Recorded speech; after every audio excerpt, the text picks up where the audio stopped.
2024 का लोकसभा चुनाव संपन्न हो गया है। सरकार बनाने की कवायद शुरू हो गई है। चाहे मामला एनडीए का हो या इंडिया गठबंधन का, दोनों अपनी अपनी ताल ठोक रही हैं। सरकार बनाने का जोश दोनों में दिख रहा है। एक वक्त ऐसा भी था कि जब एनडीए दंभ भरती थी, बीजेपी घमंड से चूर थी।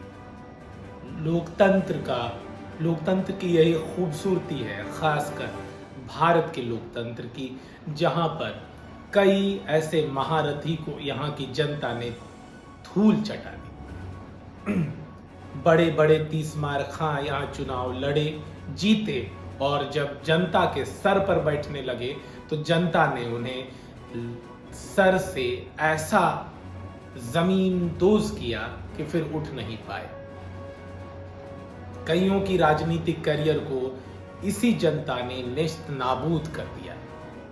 आप पशुपेश की स्थिति में बिल्कुल ना रहें। जनता ही देश की असली वारिस और मालिक है। आखिर क्या रहा जिसके चलते एनडीए 300 के पार नहीं जा सकी, बीजेपी 300 के पार नहीं जा सकी? कहां अब की बार 400 पार का नारा था। और ये विपक्ष को भी देखना होगा कि जो बार बार ईवीएम हैक हो जाता है, ये सारे दावे करती थी, आरोप लगाती थी, इस परिणाम के बाद वो क्या कहेंगे? नरेंद्र मोदी की 2014 के जीत के पीछे मोदी बीजेपी के कार्यकर्ताओं की मेहनत तो थी ही, उतना ही योगदान कांग्रेस के बुजुर्ग और घमंडी नेता, पूर्व मंत्री, विधायक और सांसदों की बदजुबानी भी थी। जनता को अपने हाल पर छोड़कर महंगाई, बेरोजगारी को थोप रखा था। आम जनता इससे परेशान हो चुकी थी, उब चुकी थी। कांग्रेस पर कोई असर नहीं पड़ रहा था, जू तक नहीं रेंग रही थी, जिसका खामियाजा 2014 के लोकसभा चुनाव में उसे भुगतना पड़ा। जब कोई सरकार के मंत्री या देश के प्रधानमंत्री ये सोचने लगे कि वो जो कह रहे हैं जनता के हित में कर रहे हैं, भले उसमें जनता की राय मशविरा शामिल नहीं हो। ये तो सही बात है कि मंत्री परिषद ही फैसले करती है, लेकिन क्या इसमें जनता की सहभागिता रहती है? जनता के नुमाइंदगी करने वाले ये सांसद आखिर जनता को वक्त कितना देते हैं? बीते 2 चुनावों से 2014 में मोदी की लहर थी, वेव था, मोदी वेव। 2019 में मोदी की सुनामी आ गई। आखिर इस बार क्या हुआ कि मोदी के 7 गारंटी के बावजूद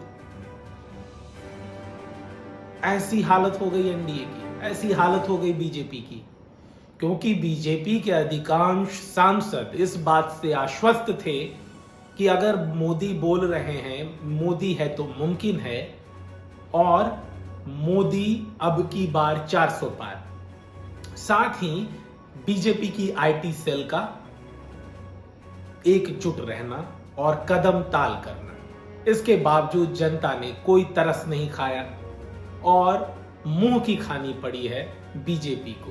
बीजेपी 240 सीटें जीत ली हैं, 303 से 240 पर आ गई, 63 सीटों का नुकसान हुआ है।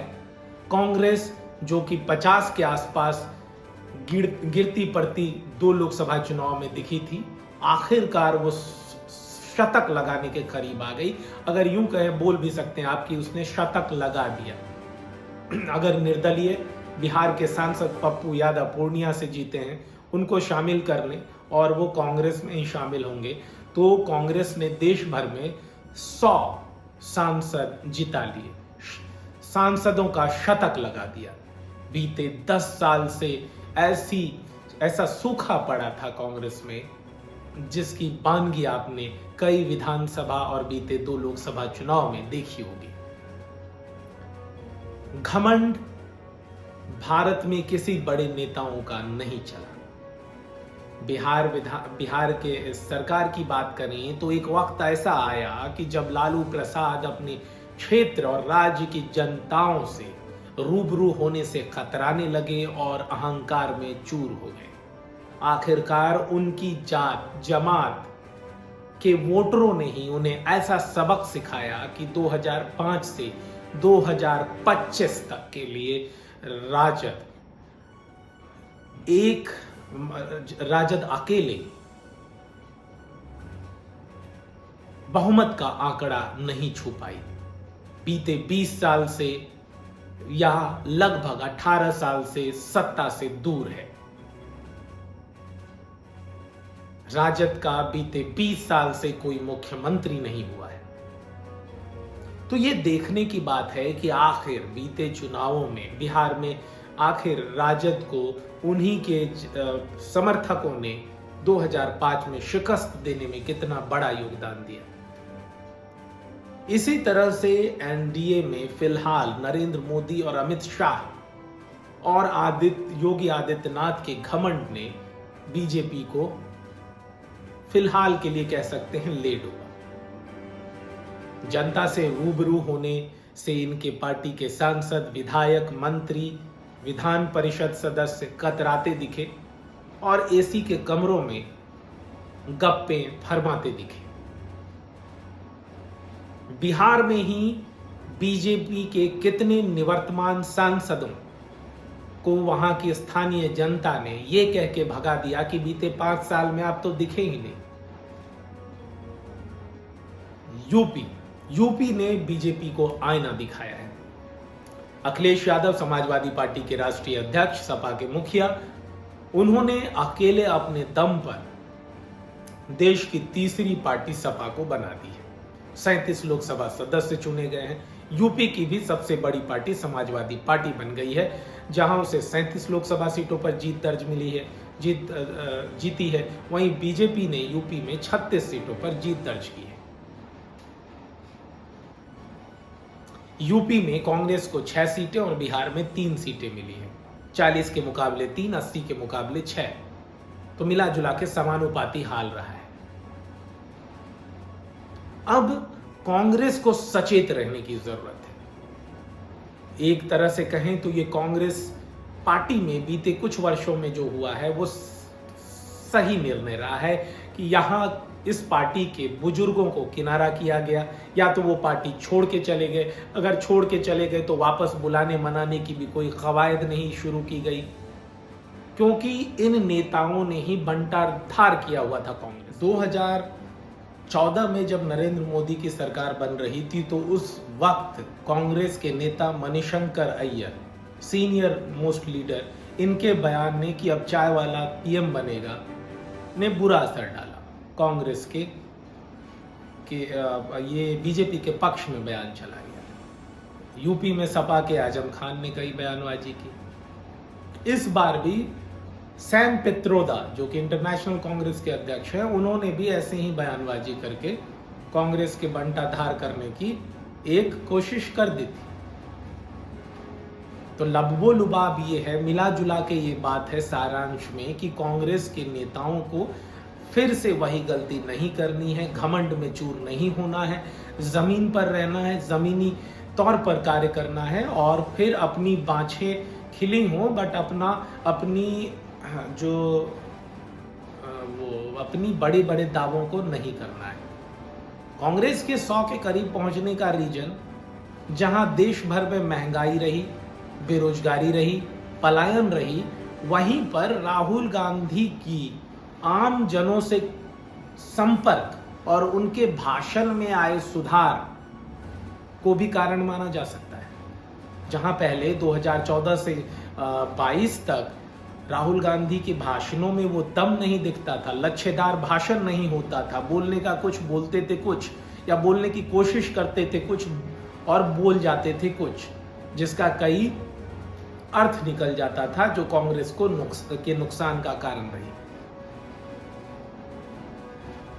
इसके चलते ही खामियाजा भुगतना पड़ा।